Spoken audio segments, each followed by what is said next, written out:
Hi my friends, welcome back to Base Kitchen. Today we are making an easy no-sugar blueberry latte. Add 1 tablespoon of instant coffee, 1 tablespoon of water.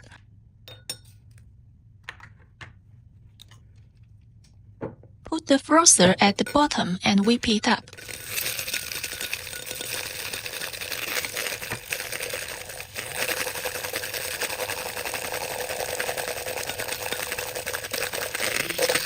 Once the foam is thick and fluffy, you are good to go. Add a spoon of blueberry jam we made in the air fryer. The link is in the top right corner. Spread a little jam around the glass.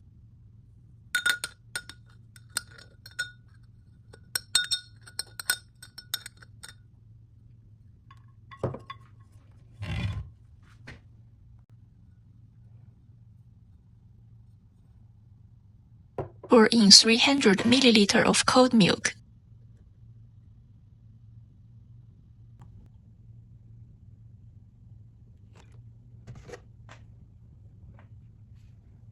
Thanks for cooking with me today. If you enjoyed this video, please like and subscribe to Base Kitchen.